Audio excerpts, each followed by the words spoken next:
en la fiesta de Navidad, mi marido borracho me dijo, el mejor regalo de Navidad sería tu muerte. Al día siguiente cancelé el financiamiento de la casa, vacié la cuenta, y sonriendo, desaparecí dejando solo una nota. Nadie lo notó, pero ella ya estaba rota cuando encendieron las luces del árbol de Navidad. Ariadna tenía 38 años y vivía en una casa que olía a lavanda, madera pulida y secretos. Lo tenía todo, una cocina de revista, una habitación con vista a la ciudad, cenas caras, joyas heredadas, viajes en primera clase. Pero, por dentro, no tenía nada. Nadie preguntaba por su risa. Nadie se detenía a ver si comía. Ni siquiera su esposo. Esa mañana, mientras los organizadores decoraban el salón con guirnaldas doradas, y un equipo de catering montaba una mesa con cordero en reducción de vino, ella planchaba su propio vestido. No porque no tuviera asistentes, sino porque plancharla a ella se había vuelto imposible. ¿Vas a ponerte eso?, preguntó Mauro desde la puerta del vestidor. Su tono tenía el filo de una navaja. Ella giró despacio. Llevaba un vestido verde esmeralda, con espalda descubierta y mangas de encaje. Elegante. Sutil. Clásico. Sí. ¿Por qué? Mauro sonrió, pero sus ojos no acompañaron la mueca. Parece que vas a una misa. No a una fiesta. Y se fue sin esperar respuesta. La humillación de Mauro no era explosiva, era elegante. No gritaba, no empujaba, no rompía cosas. Solo destruía a fuego lento, como quien le retira el oxígeno a una flor para que muera sin que nadie lo note. Ariadna se quedó ahí, mirando su reflejo.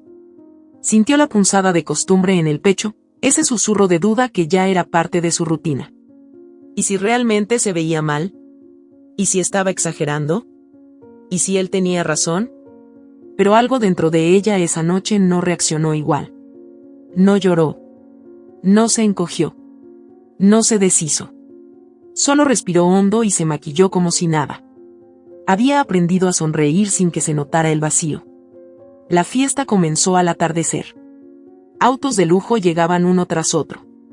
Los invitados traían botellas importadas, vestidos entallados, sonrisas falsas y deseos huecos.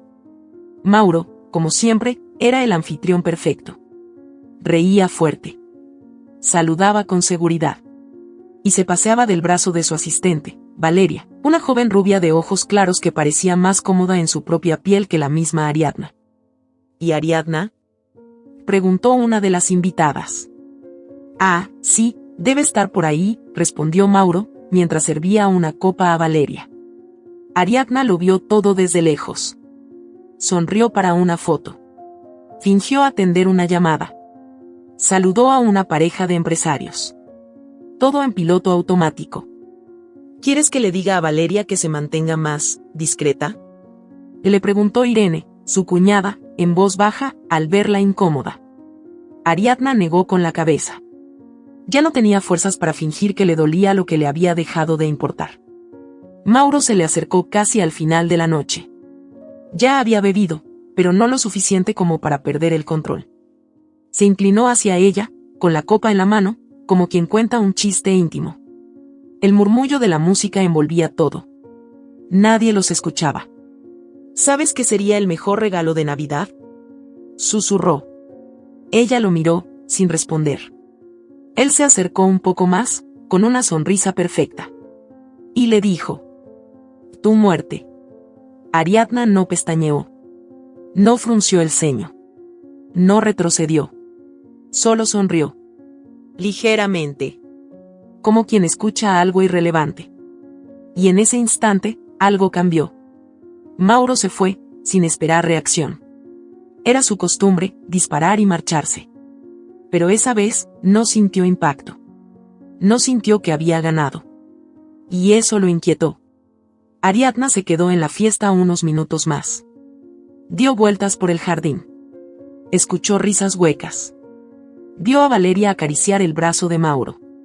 Observó cómo todos bailaban con copas en la mano, ajenos al infierno que se escondía tras las paredes. Y luego, sin decir una palabra, subió a su habitación. Se quitó el vestido con calma. Se desmaquilló como cada noche. Guardó las joyas en su estuche. Y antes de dormir, miró por la ventana. La ciudad brillaba en silencio. Las luces parpadeaban como si supieran lo que estaba por venir. A las 6 de la mañana, Ariadna ya estaba en pie. Se puso un abrigo sencillo. Tomó su bolso y salió de casa sin hacer ruido. El chofer aún dormía. Caminó 2 cuadras, tomó un taxi y llegó al banco minutos después de que abriera. Buenos días. Quiero cancelar todas las cuentas conjuntas y transferir los fondos a mi cuenta personal. ¿Desea cerrar las cuentas, señora?, preguntó la ejecutiva, sorprendida. Sí. Todo. ¿Está segura? Completamente. Después fue a la notaría. Canceló el financiamiento de la casa, de la segunda residencia, del yate que Mauro usaba para aparentar éxito. Nadie podía detenerla. Nadie la buscaba. Nadie imaginaba lo que estaba haciendo. Y eso le dio poder. Cuando volvió a casa, ya era casi mediodía. La fiesta se había desmantelado. Restos de confeti en el suelo, copas sucias, sillones mal colocados. Mauro dormía en su estudio. Valeria no estaba. El personal de limpieza evitaba hacer ruido. Ariadna subió a su habitación, preparó una pequeña maleta, escribió una nota y la dejó sobre la cama. No se llevó muchas cosas. Solo lo necesario. Un abrigo, algo de dinero en efectivo, documentos. Se puso gafas oscuras, bajó por la escalera de servicio y tomó otro taxi. Antes de irse, miró una última vez la casa. Ese lugar donde fue ignorada, anulada, usada como adorno de éxito. Ese lugar al que nunca más volvería. La carta decía: regalo concedido. La que ha muerto es la que permitía tus abusos. La que se va, quiere vivir. Cuando Mauro despertó, pasaron horas antes de que notara su ausencia. Pensó que Ariadna estaría haciendo compras, o tal vez, buscando atención. No la llamó. No preguntó por ella. Hasta que recibió una alerta de su banco. Cuenta vacía. Llamó al gerente. No respondió. Marcó a su abogado. Nadie tenía idea. Cuando revisó los papeles del financiamiento, se dio cuenta, algo estaba muy mal. Corrió al cuarto. Buscó en el closet. Su ropa estaba. Pero faltaban detalles. La maleta de mano. El pasaporte. Su perfume favorito. Y ahí estaba. Sobre la cama, doblada con precisión, la nota. Mauro no dijo nada. Se quedó inmóvil, leyendo la misma frase una y otra vez. Regalo concedido. Afuera, las luces de Navidad aún colgaban de los árboles. Pero dentro de esa casa, ya no quedaba espíritu, ni familia, ni poder. Solo el silencio. Y un hueco imposible de llenar. Porque algo le decía que esta vez, Ariadna no iba a regresar. No como antes. No como su sombra. Y aunque él aún no lo sabía, su caída apenas había comenzado. La mañana siguiente no trajo sol. Trajo llamadas. Trajo puertas golpeadas con impaciencia. Trajo el inicio del colapso. Mauro despertó con un nudo en el estómago y la sensación de que algo, más allá de lo financiero, se le escapaba entre los dedos. Se levantó sin desayunar, con los ojos hinchados de no dormir, y se encerró en su despacho. Llamó al banco, al contador, a su abogado, a su socio principal. Nadie tenía respuestas. Las cuentas estaban vacías, el financiamiento cancelado y la fiscalización financiera empezaba a oler irregularidades. Todo en menos de 24 horas. Como si alguien lo hubiese estado planeando en silencio durante semanas. Como si Ariadna hubiese dejado de ser su adorno para convertirse en su sombra. ¿Dónde está?, le gritó a Valeria cuando entró a su oficina con una carpeta de reportes. ¿Quién? Ariadna. ¿Dónde demonios está? Valeria retrocedió un paso. No por miedo. Por asco. Se fue, Mauro. Todos lo saben. Lo comentan. Nadie te lo dice en la cara, pero están hablando de ti. ¿Qué dicen? Que la espantaste. Que la perdiste. Que te dejó porque no eres lo que aparentas. Mauro golpeó el escritorio con el puño. No estaba acostumbrado a no controlar el relato. Él siempre manejaba la narrativa. Pero esta vez, había perdido la pluma. Y lo peor era que ni siquiera sabía cómo. Mientras él se desmoronaba en su burbuja de poder falso, Ariadna respiraba otro tipo de aire. A muchos kilómetros de distancia, llegó con una mochila al hombro a una zona de la ciudad donde nadie la reconocía. Donde los techos eran de lámina, los niños jugaban descalzos en la tierra, y el pan se compartía como si fuera un tesoro. No había luces navideñas. Solo silencio, olor a gas y ropa colgada en sogas improvisadas. Tocó una puerta de madera hinchada y esperó. La atendió una mujer con cabello recogido y una mirada desconfiada. Sí. Busco a la señora Clara. Me dijeron que aquí alquilan cuartos. La mujer la observó de arriba a abajo. No por su ropa, sino por su actitud. Ariadna no parecía de allí. Pero tampoco parecía peligrosa. Solo cansada. ¿Pagas por adelantado? Sí. 1 mes. Le abrió la puerta. El cuarto tenía una cama individual, una mesa de plástico y una ventana rota. Las paredes olían a humedad y no había agua caliente. Ariadna pagó sin regatear. Sin pedir más. Esa noche, durmió abrazando su bolso, sin encender la luz. Por primera vez en años, nadie la esperaba. Y, paradójicamente, eso la hacía sentir más viva. Al día siguiente, caminó por el barrio buscando una tienda, algo de comida, y encontró un pequeño cartel, Fundación Manos que Sanan. Tocó la puerta. La atendió una mujer de rostro cálido y cabello rizado. ¿Puedo ayudar en algo?, preguntó Ariadna. La mujer la miró con sorpresa. ¿Eres voluntaria? Quiero serlo. La fundación era un salón reciclado. Tenía estanterías con ropa usada, una pequeña cocina, una sala de juegos improvisada. Allí llegaban mujeres con sus hijos, con moretones, con mochilas rotas, con vergüenza. Había una paz rara en ese lugar, una sensación de que el dolor era compartido y, por eso, menos pesado. Ariadna comenzó lavando platos, organizando ropa, cuidando niños. Escuchaba sin juzgar. Observaba. Y lentamente empezó a deshacerse de los restos de la mujer que fue. La que se pintaba para gustar. La que callaba para no incomodar. La que sobrevivía, pero no vivía. Una tarde, mientras recogía juguetes del suelo, se le acercó un niño con oxígeno portátil. Tendría 8 años, ojos enormes, y una sonrisa con dientes de leche. ¿Cómo te llamas?, le preguntó él, con voz entrecortada. Ariadna. ¿Y tú? Samuel. Desde ese día, Samuel no se despegó de ella. Le contaba historias de marcianos, le mostraba dibujos, le ofrecía caramelos. Tengo una enfermedad complicada, le dijo una vez, sin dramatismo. No puedo correr, ni jugar al fútbol. Pero sí puedo pensar. Y soñar. ¿Tú sueñas? Ariadna no supo qué responderle. Poco a poco, empezó a conocer a las demás mujeres. Una de ellas era Rocío, una madre de 2 niñas, con un ojo morado que se negaba a cubrir. ¿No te da vergüenza mostrarte así?, le preguntó una mujer en la fila del comedor. Vergüenza me daba quedarme, respondió Rocío. Ariadna escuchaba esas historias como quien despierta de una anestesia.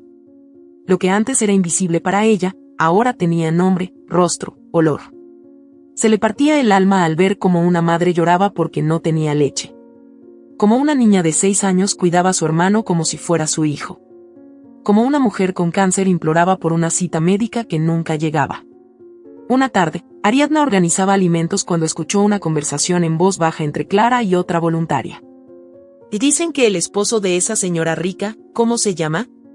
El de los negocios inmobiliarios. Está en problemas. La prensa lo está persiguiendo. Que no encuentran a la esposa, que desapareció, y que hay dinero que no cuadra. Ariadna se congeló. ¿Cómo se llama él?, preguntó la otra mujer. Mauro. Mauro Santibáñez.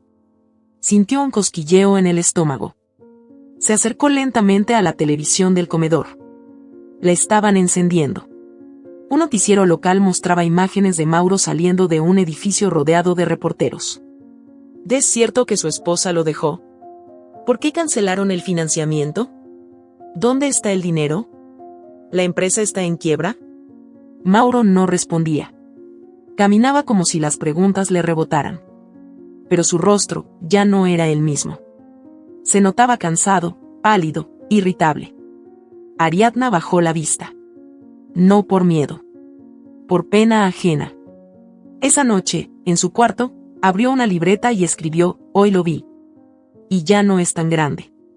Ni tan fuerte. Ni tan temido. Solo es un hombre vacío, buscando control en un mundo que ya no le pertenece.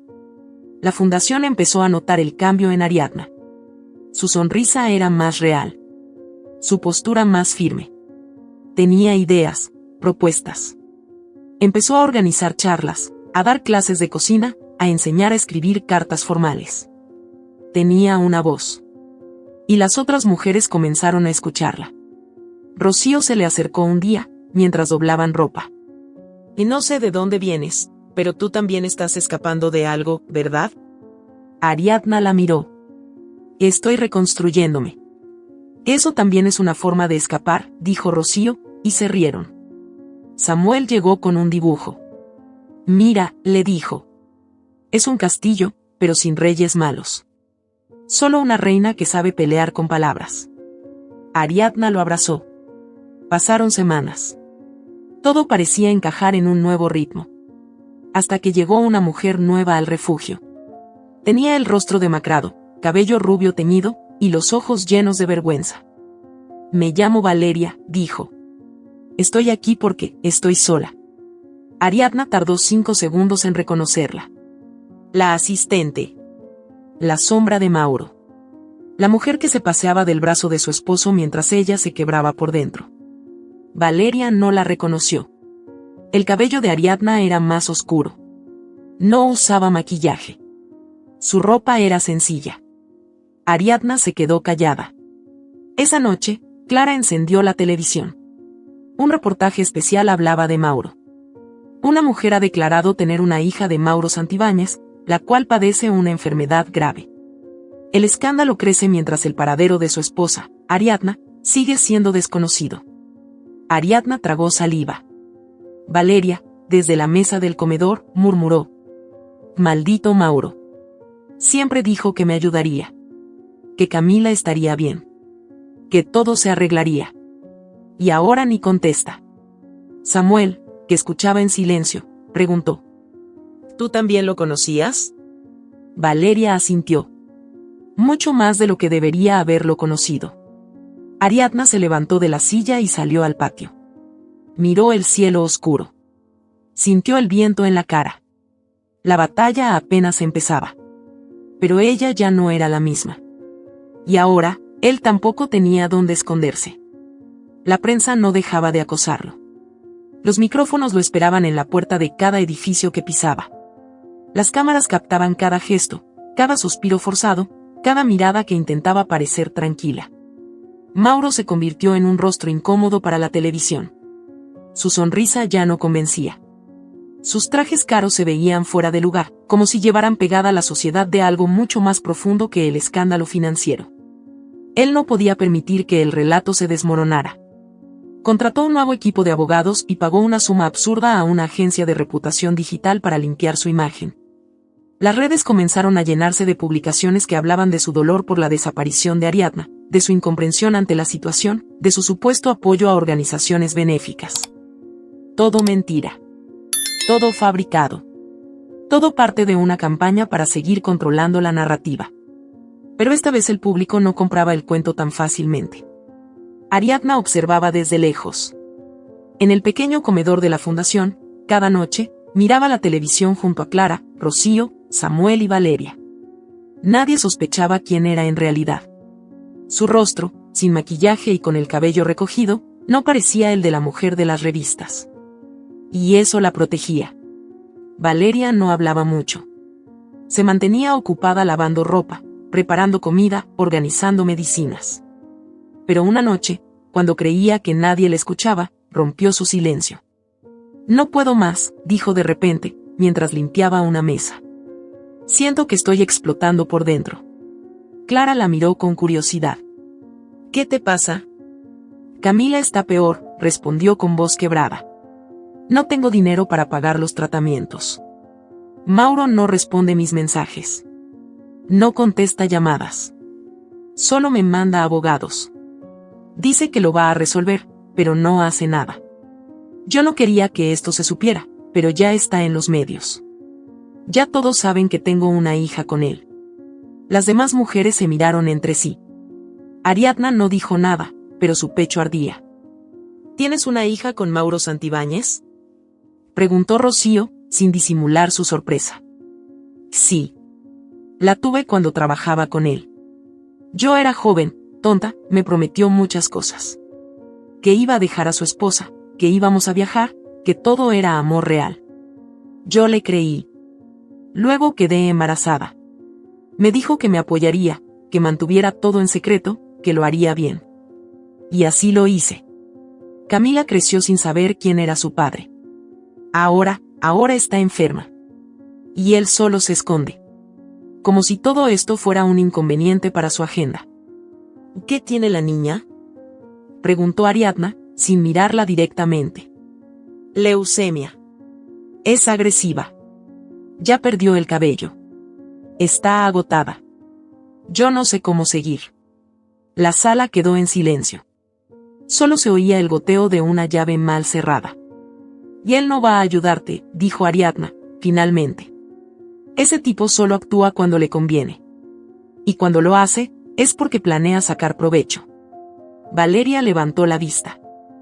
¿Tú lo conoces? Más de lo que él quisiera. Ariadna se levantó de la mesa y salió. Caminó hasta el patio, encendió un cigarrillo que llevaba escondido desde hacía días y respiró hondo. No había fumado en años, pero esa noche lo necesitaba. La sensación de rabia contenida se deshacía con cada exhalación. Mauro, por su parte, fingía. Daba entrevistas exclusivas desde su despacho. Usaba una voz grave, pausada, de hombre herido. Hablaba de Ariadna como si fuera una víctima más de su desaparición. Se mostraba con Camila en una visita rápida al hospital, llevando globos, dulces, una cámara que lo grababa todo. Estamos pasando por un momento difícil, decía. Mi hija, mi niña, es lo más importante ahora. Haré todo por salvarla. Todo era montaje. Valeria no estaba presente. A ella no le avisaron. Camila apenas entendía lo que ocurría. Y Mauro se fue después de 5 minutos, dejando tras de sí una bolsa de regalos y un equipo de producción que editaría las imágenes para que pareciera un padre abnegado. La mentira sangraba. Pero él sabía cómo ponerle maquillaje. En la fundación, los días se hacían más densos. Rocío llegó una mañana con el rostro pálido. Y mi esposo vino anoche. Me preguntó por ti, le dijo a Ariadna. Me preguntó si eras quien yo pensaba. ¿Y tú qué le dijiste? Que no sabía nada. Pero me agarró fuerte. Me dijo que había escuchado algo en las noticias. Que había conexiones. Que todo este lugar es una fachada. ¿Una fachada para qué? No lo sé. Solo dijo, hay cosas que no entiendes, Rocío. Estás jugando con fuego. Ariadna sintió un escalofrío. Miró a su alrededor. Clara hablaba con una mujer nueva. Samuel dormía en el rincón con su tanque de oxígeno. Todo parecía normal. Pero algo empezaba a moverse bajo la superficie.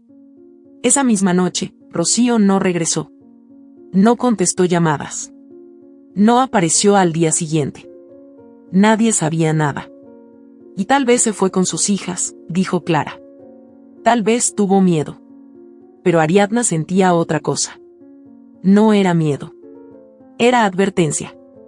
2 días después, Samuel se sentó a su lado con un cuaderno en las manos. ¿Puedo contarte algo? Claro.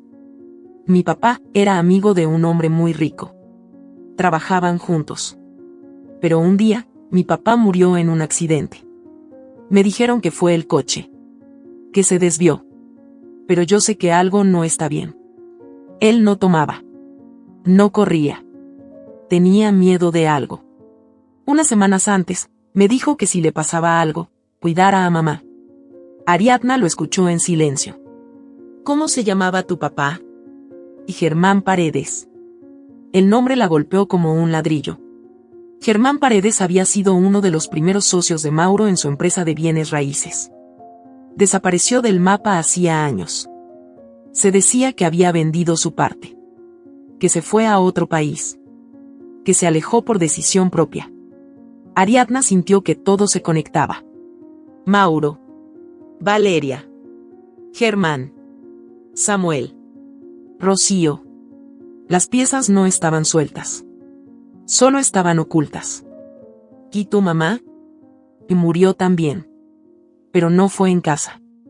Murió en una clínica. Me dijeron que estaba enferma. Pero yo no la vi nunca más. Solo dijeron que se fue. Que no podía verme. ¿Recuerdas cómo se llamaba la clínica? Era algo con nombre elegante. Tenía una cruz en la entrada. Blanca, muy blanca. Ariadna buscó en su memoria. Había acompañado a Mauro a una de esas clínicas cuando él visitaba inversiones médicas. Le hablaba de filantropía, de donaciones, de servicios humanitarios. Todo fachada. Todo excusa para lavar dinero. Esa noche, buscó el nombre en internet. Clínica Vida Nueva. Propiedad del Grupo Santibáñez. El mismo grupo que ahora tenía problemas fiscales. El mismo que Mauro usaba para esconder sus negocios turbios. La rabia le apretó el pecho. Samuel no lo sabía, pero su historia tenía raíces más profundas que su corta edad podía entender. La madre de Samuel había muerto en una clínica de Mauro. Germán, su padre, había sido su socio. Y ahora el niño vivía en una fundación, con una enfermedad que lo consumía lentamente. Abandonado. Ignorado. Mientras Mauro seguía dando entrevistas con sonrisa de mármol. Ariadna cerró la computadora y escribió en su libreta. Las mentiras sangran. Y la sangre siempre encuentra su camino. Mauro había construido un imperio sobre ruinas humanas. Había escondido a mujeres. Había comprado silencio. Había usado la enfermedad de su propia hija como escudo. Pero ya no podía esconderse más. Ella lo iba a desenmascarar. No con gritos. No con escándalos. Con verdad. Con pruebas. Con historias. Porque las víctimas tenían nombre. Y esa historia apenas comenzaba. Ariadna no durmió esa noche. Las palabras de Samuel, los documentos encontrados, la voz temblorosa de Valeria, todo se acumulaba en su cabeza como si el universo le hubiera estado gritando verdades que por años decidió ignorar. La clínica. Ese nombre. Vida Nueva. Lo recordaba con claridad. Mauro había mencionado esa clínica como parte de su obra social. Nunca cuestionó demasiado. En esa época, ella solo escuchaba y asentía. Como una espectadora más en su propia vida. El aire en la habitación era denso. La pequeña ventana no dejaba entrar más que el sonido distante de los perros callejeros y un televisor mal sintonizado. Tomó su cuaderno, escribió con rapidez. Palabras sueltas. Nombres. Fechas aproximadas. Preguntas. Y una frase al final de la página, no voy a huir. No esta vez. A la mañana siguiente, pidió una cita en la clínica Vida Nueva. Dijo que quería postularse como voluntaria para ayudar en el área de enfermería. Llevó un currículum modesto, sin títulos llamativos, con un nombre falso. Su voz era firme, sus gestos suaves. Clara la acompañó hasta la entrada y le deseó suerte sin saber el verdadero propósito de su visita. La fachada de la clínica era impecable. Blanca, minimalista, con jardines cuidados y música instrumental sonando en la recepción. Todo parecía diseñado para transmitir paz. Pero Ariadna ya había aprendido que lo más limpio por fuera suele esconder lo más sucio por dentro. Fue recibida por una enfermera joven, con uniforme inmaculado y expresión amable. ¿Tienes experiencia en el área médica?, preguntó. He trabajado en una fundación comunitaria, dando apoyo emocional y logístico. Sé administrar medicamentos básicos, tomar signos vitales y asistir en actividades terapéuticas. Perfecto. Estamos necesitando apoyo en el ala de cuidados especiales. La hicieron firmar unos papeles con cláusulas de confidencialidad. Le dieron un gafete con el nombre Laura F. y le asignaron una pequeña casilla con uniforme beige. Ariadna se sintió como en otra vida, como si todo lo anterior hubiera sido un sueño. O una pesadilla. Durante los primeros días, hizo exactamente lo que se esperaba de ella.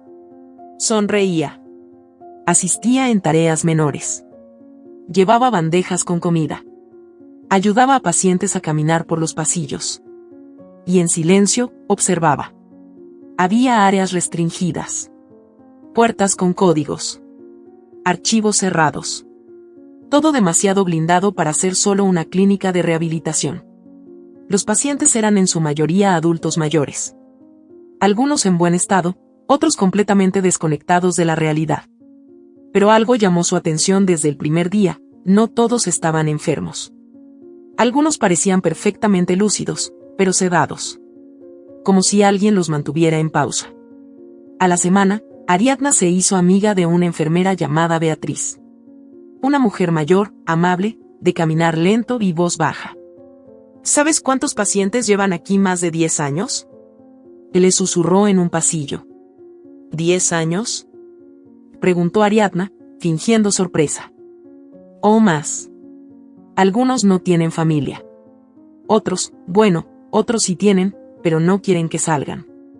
A veces se deshacen de ellos por dinero, herencias, problemas legales. Y aquí están. Como si nunca hubieran existido. Esa noche, Ariadna se sentó en la cama de su cuarto en la clínica. No dormía allí, pero usaba ese espacio para descansar entre turnos. Miró el techo durante largos minutos. Algo se agitaba en su interior. La sensación de que su historia era solo una parte de una trama mucho más oscura.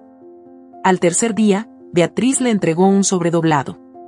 «Esto no lo viste conmigo», le dijo sin mirarla. «No sé por qué confío en ti. Pero algo me dice que necesitas saber». Ariadna esperó hasta estar completamente sola. Cerró con llave la puerta del baño y abrió el sobre. Dentro, había una hoja amarillenta, fotocopiada, con un nombre que la hizo temblar. Leonor Gutiérrez de Santibáñez. Su madre. Estaba viva. La ficha médica decía que había sido ingresada hace 15 años. Diagnóstico: trastorno delirante crónico, inestabilidad emocional grave, riesgo para sí misma y para terceros. Firmado por Mauro Santibáñez como tutor legal. Ariadna sintió que el suelo se movía bajo sus pies. Respiró con fuerza, pero las lágrimas salieron sin permiso. No lo podía creer. No quería creerlo. Su madre, a quien Mauro había dicho que murió en un accidente, estaba encerrada en esa clínica. Diagnosticada como inestable. Medida. Silenciada. Leyó el documento 10 veces. Revisó las fechas. Coincidía con el año en que su padre murió y Mauro tomó control total de la empresa familiar. Ella tenía apenas 20 años. Todo ese tiempo creyó que su madre estaba muerta. Que había partido en paz. Que no había más que buscar. A las 3 de la madrugada, Ariadna caminó por los pasillos en silencio. Sabía que las cámaras no cubrían el álace después de cierta hora. Beatriz le había dicho que el sistema era viejo, que nadie revisaba las grabaciones si no había incidentes. Entró al ala restringida con una tarjeta que había tomado del llavero de un médico.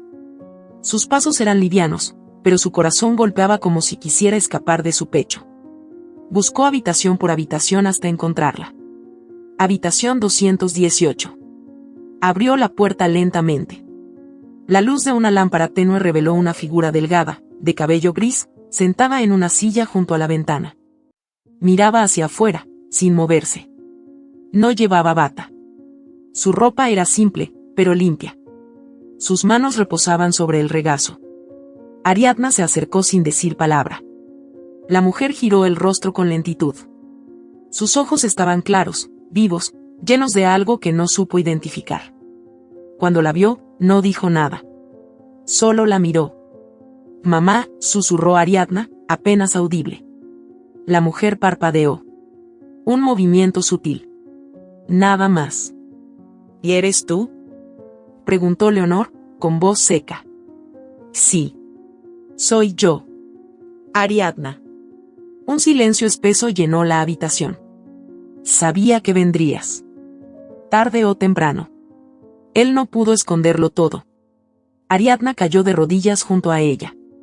Le tomó las manos. Lloró en silencio. Me dijeron que habías muerto. Mauro me dijo que estabas en un coche, que fue instantáneo. Leonor apretó su mano. Mauro es una víbora disfrazada de esposo. Me internó aquí con documentos falsos. Dijo que era por mi salud mental. Que estaba paranoica. Que veía cosas. Pero yo solo hice una cosa, decirle que sabía lo que estaba haciendo con tu padre, con la empresa, con las cuentas. Y me encerró. Ariadna no podía dejar de llorar. No eran lágrimas suaves. Eran golpes, relámpagos que salían de adentro. Yo nunca supe. No pregunté. No vi. Era una niña. Confiaba en él. No es tu culpa. Es la suya. Por mentir.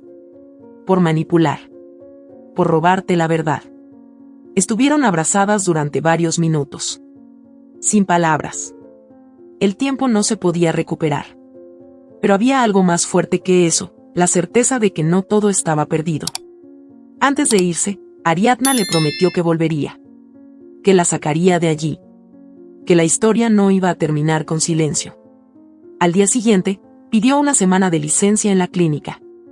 Dijo que tenía una emergencia familiar. Nadie preguntó más. Salió con el rostro limpio, sin lágrimas, pero con la furia ordenada dentro del pecho. Regresó a la fundación. Abrazó a Samuel. Buscó a Clara. Observó a Valeria sin decir nada. Ya no era la misma. Esa noche, escribió en su cuaderno. Mauro no se robó solo mi dinero. Me robó a mi madre. Me robó años de amor. Y usó su fundación como laboratorio. Experimentó con cuerpos vulnerables. Con gente sin voz. Yo voy a hablar. Yo voy a gritar. No con violencia. Con verdad. Y esta vez, el mundo sí va a escuchar. La guerra había comenzado. Y Ariadna ya no tenía miedo. No era venganza lo que la impulsaba. Era justicia. Y no una justicia abstracta, de tribunales y códigos. Era justicia real, hecha con la verdad de los olvidados. Los que no salían en las noticias. Los que no tenían apellidos sonoros ni abogados en agenda. Por primera vez en su vida, Ariadna no quería esconderse. Quería exponerse. Pero no aún. No sin pruebas. Durante semanas, se dedicó a recolectar todo lo que pudiera servir. Volvió a la clínica, esta vez con un nuevo propósito, documentar.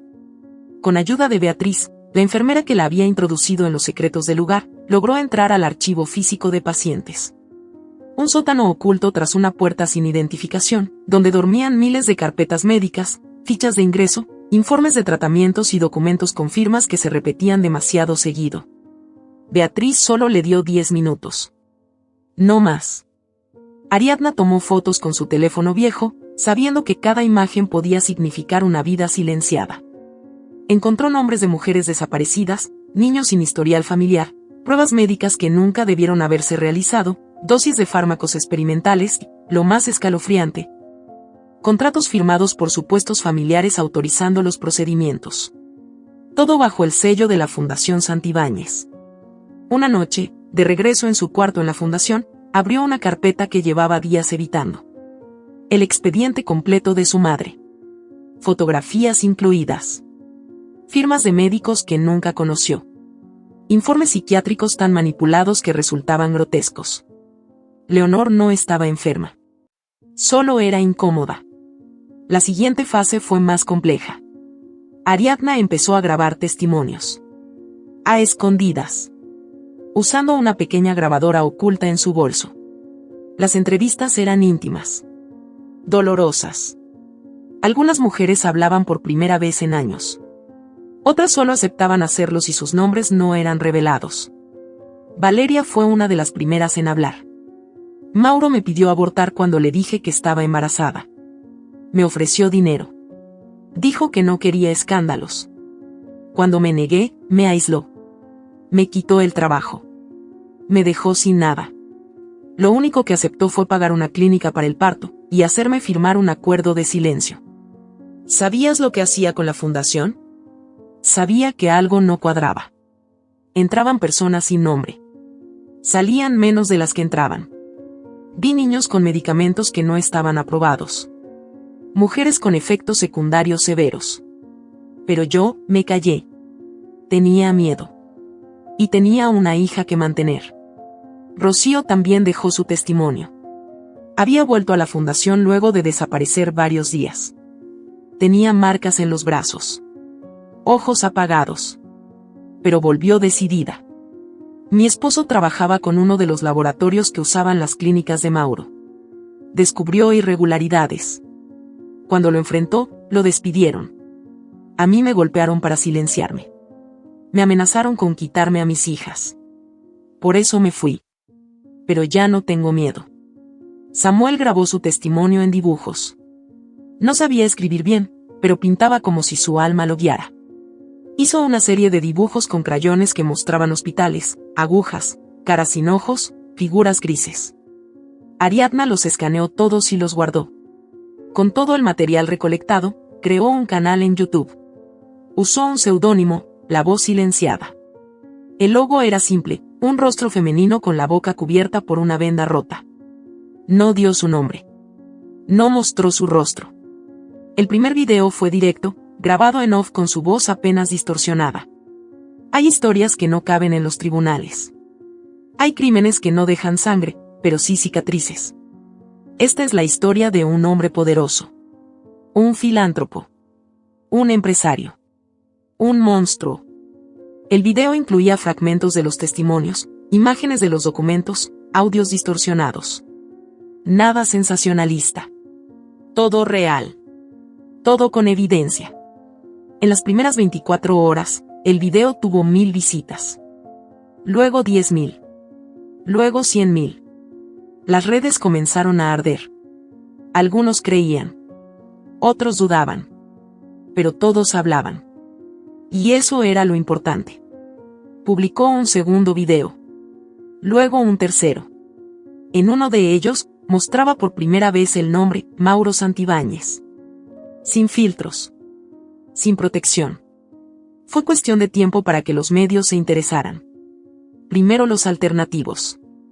Luego los grandes. Hasta que una periodista de investigación, conocida por destapar redes de corrupción, le escribió un correo directo. Quiero hablar contigo. Tengo más piezas. Y tú tienes la historia que todos deben escuchar. Su nombre era Daniela Ramírez. Tenía 42 años, una reputación intachable y varios enemigos en el gobierno. Se reunieron en un café en las afueras de la ciudad. Ariadna fue con una peluca y lentes oscuros. Aún no estaba lista para mostrar su cara. Te seguí la pista desde el segundo video, dijo Daniela. Lo que estás haciendo es más grande de lo que crees. No es solo Mauro. Hay políticos. Jueces. Empresarios. Este hombre tiene tentáculos en todas partes. Pero también tiene grietas. Y tú encontraste una. Quiero sacarlo todo a la luz. Pero con cuidado. No quiero hacerme famosa. Quiero que las víctimas hablen. Que se escuche lo que intentaron callar. Y entonces hagámoslo juntas. Tú me das acceso a lo que tienes. Yo me encargo del resto. Y te propongo algo más, un documental. Completo. Crudo. Real. Pero esta vez, con tu rostro. Tu nombre. Tu historia. Ariadna bajó la mirada. No sé si estoy lista. Y nadie lo está. Pero si no lo haces tú, lo harán ellos. Y contarán tu historia como les convenga. Tú tienes el control ahora. No lo sueltes. Mauro comenzó a sentir el golpe. Los contratos empezaron a caerse. Inversionistas retiraron su dinero. La prensa dejó de tratarlo como filántropo y empezó a investigarlo como sospechoso. Una cadena internacional canceló su participación en un evento. 2 empresas rompieron acuerdos millonarios. Uno de sus socios, temiendo ser arrastrado en la caída, lo denunció por falsificación de firmas. Otro desapareció del país.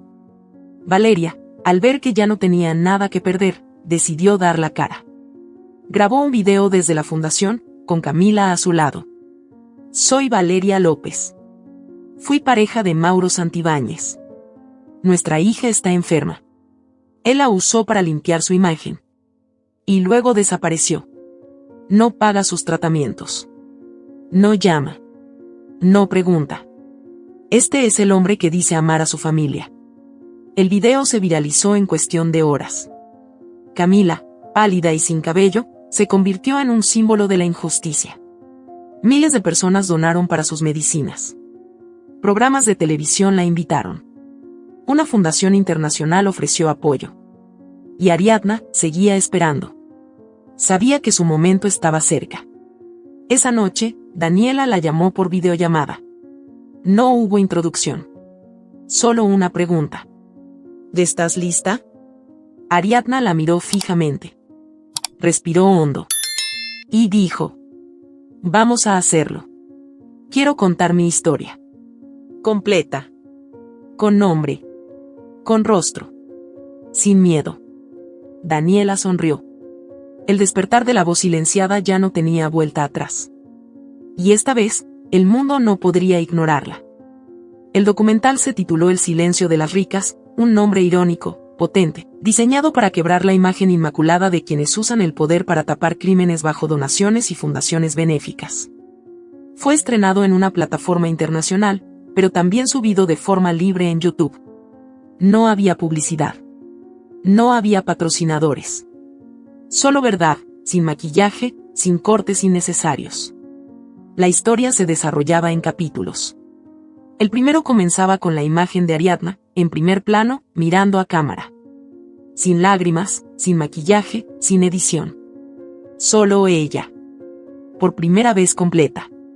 La frase con la que abría el video quedó grabada en millones de cabezas. Estuve muerta durante años, y nadie lo notó. Ahora que volví a vivir, no pienso callarme. Ariadna contó todo. Desde el primer día.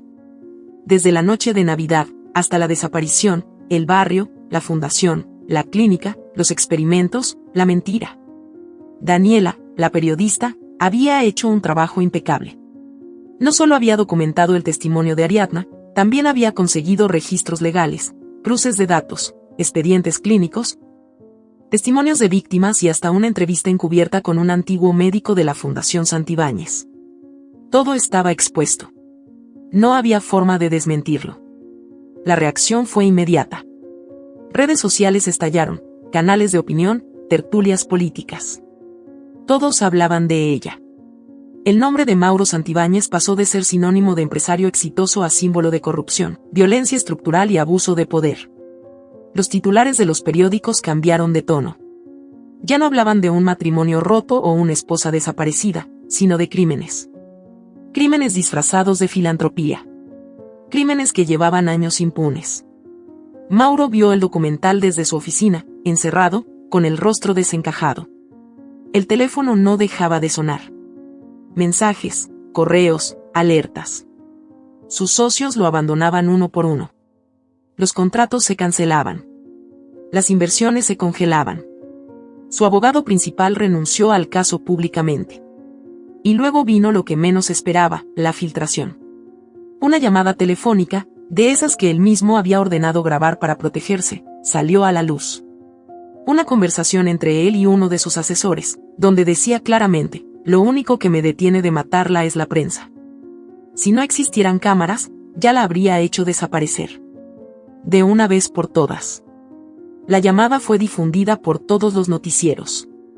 El escándalo dejó de ser solo legal. Se volvió moral. Se volvió social. Mauro intentó huir del país. Subió a un avión privado, con destino a un país sin tratado de extradición. No llegó. Fue detenido antes de despegar. La imagen de su arresto recorrió el mundo. Lo bajaron del avión esposado, sin corbata, sin poder. Por primera vez, no pudo fingir.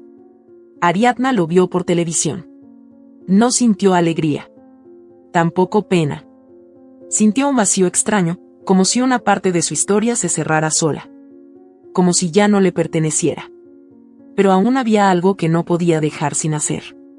Días después del arresto, pidió una visita en el penal donde Mauro había sido recluido. La noticia se filtró, y los medios le esperaban fuera.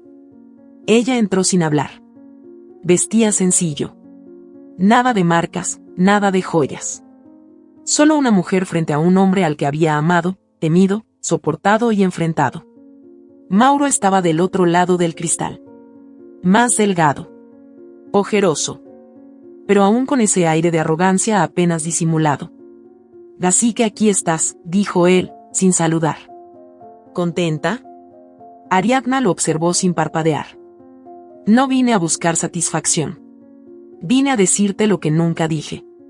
Lo que me callé mientras tú hablabas por los dos. ¿Y qué crees que vas a lograr ahora? ¿Redención? ¿Fama? No. Ya no necesito eso. Necesitaba verdad. Y ya la tengo.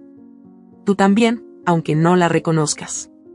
Mauro se inclinó hacia adelante. Eres una ingrata. Te lo di todo. Una vida que cualquiera envidiaría. Me diste una jaula con diamantes. Pero seguía siendo una jaula. ¿Y ahora qué? ¿Eres feliz? Ariadna bajó la mirada, pensó unos segundos, y luego respondió con calma. No. Pero ya no tengo miedo. Y eso es mucho más valioso que cualquier felicidad superficial que tú pudieras comprarme. Se levantó. Él no dijo más. Solo la miró marcharse. Afuera, los medios la esperaban. Micrófonos, cámaras, flashes. Alguien gritó. ¿Qué le dijo? ¿Está satisfecha con su caída? Ariadna no respondió. Subió al coche con Daniela y se marchó. Pero su rostro ya estaba en todas partes. La sociedad se dividió. Algunos la llamaban valiente. Una heroína. La voz de las que nunca pudieron hablar. Otros la acusaban de oportunista. De exponer a su familia. De destruir un legado. Los comentarios eran extremos. Gracias por atreverte. Ojalá hubieras hablado antes. Eres luz en la oscuridad. Solo quieres atención. Ariadna leía cada palabra. Las buenas y las crueles. Y no se defendía. Aprendió que quien dice la verdad no necesita justificarla cada minuto. Nuevas víctimas comenzaron a aparecer. Una mujer en el sur del país reveló que había perdido a su hijo tras un tratamiento experimental en una clínica del grupo Santibáñez. Un joven testificó que su madre fue internada sin diagnóstico real. Un médico arrepentido filtró una lista de nombres que habían sido falsamente diagnosticados para ser usados como pacientes de prueba. El caso creció como fuego en pasto seco. La justicia no pudo mirar hacia otro lado. Se abrieron nuevas investigaciones. Se congelaron cuentas. Se detuvieron colaboradores. Los tentáculos del imperio comenzaban a cortarse. En la fundación, Ariadna regresó como una más. No se sentía superior. Seguía lavando platos, ordenando ropa, jugando con los niños. Samuel esperaba con dibujos nuevos cada día. Su salud seguía deteriorándose, pero su espíritu se mantenía fuerte. Una mañana, Clara la llamó al patio. «Llegó esto para ti», le dijo, entregándole un sobre pequeño, sellado con cinta celeste. Era la letra de Samuel. Ariadna sintió un nudo en la garganta. Abrió el sobre con manos temblorosas. Adentro, había una carta escrita con ayuda de alguien más. La caligrafía era irregular, pero cada palabra estaba llena de intención. «Querida Ariadna. Si estás leyendo esto, es porque ya me fui. No estés triste. Yo no estoy asustado. Tú me enseñaste que se puede luchar sin gritar. Que las personas grandes también tienen miedo. Pero que algunas lo vencen. Yo quiero ser como tú. Cuando estés triste, recuerda esto, hay personas vivas que están más muertas que yo. Y hay muertos que viven en cada persona que lucha. Gracias por escucharme cuando nadie lo hacía. Te quiere, Samuel». Ariadna no lloró en ese momento. Sostuvo la carta contra el pecho, respiró hondo y miró al cielo. Esa noche, sola en su cuarto, lloró sin freno. No por Samuel, sino por todo lo que él representaba. Por la injusticia. Por el abandono. Por las vidas rotas. Por los niños que no deberían morir tan temprano. Al día siguiente, tomó una decisión. Fundaría una organización con el nombre de Samuel. No como un refugio, sino como una trinchera. Para mujeres. Para niños. Para los que nadie quiere ver. Porque la caída de Mauro no era el final.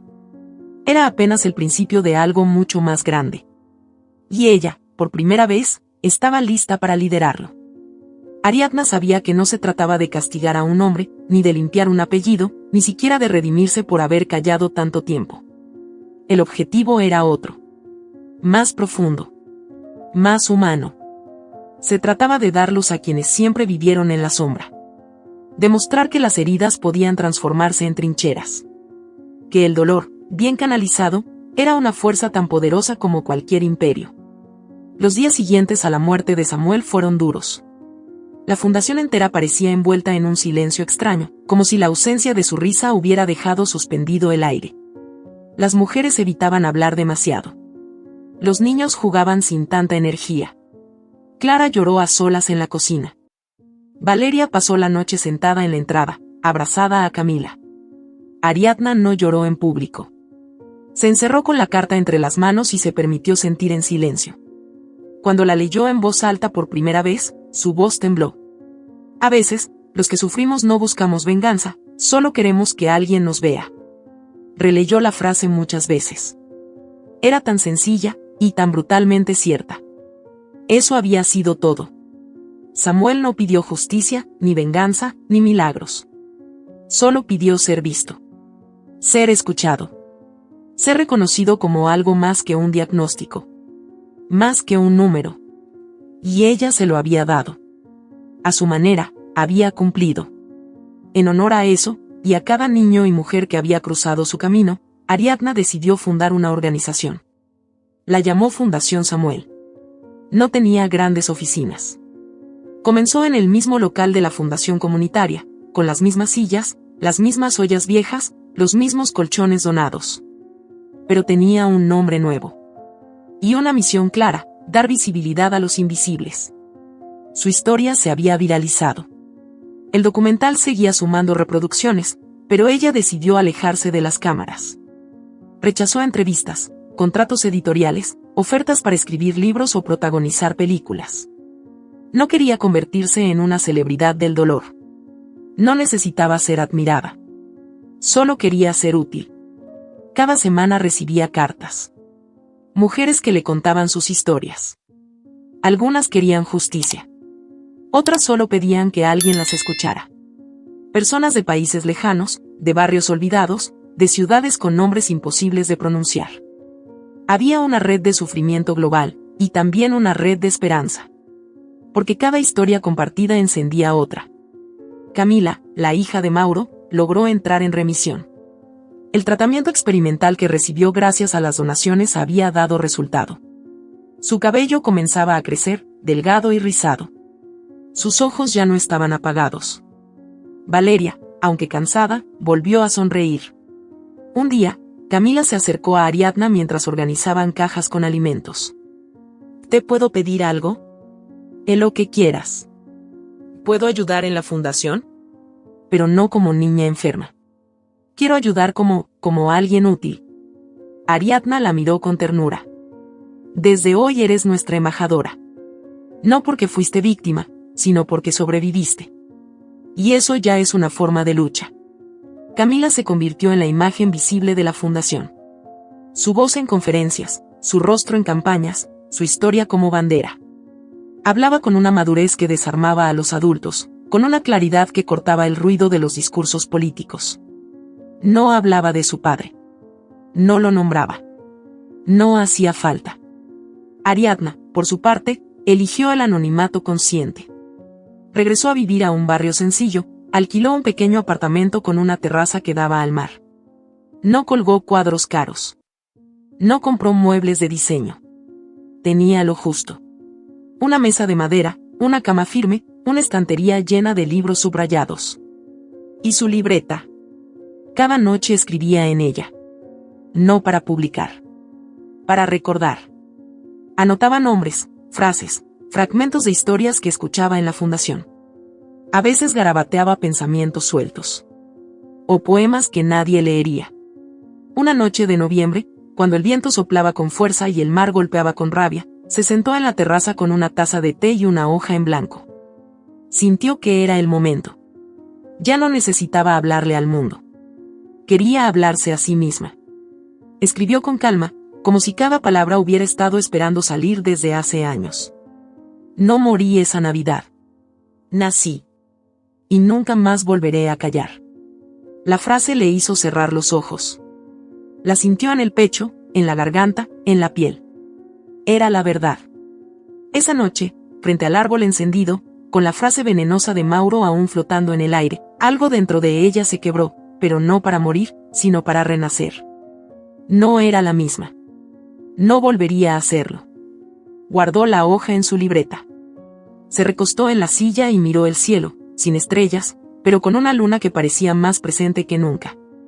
Días después, volvió a la clínica Vida Nueva. No como paciente. No como infiltrada. Fue con un abogado, con una orden legal, con una solicitud de liberación firmada por un juez. Leonor, su madre, fue recibida por ella en la entrada. Estaba vestida de blanco. El mismo color con el que Mauro la había sepultado en vida. Pero sus ojos ya no tenían resignación. Tenían memoria. ¿Es real esta vez? Preguntó Leonor. Sí, mamá. Es real. Nadie más va a decidir por ti.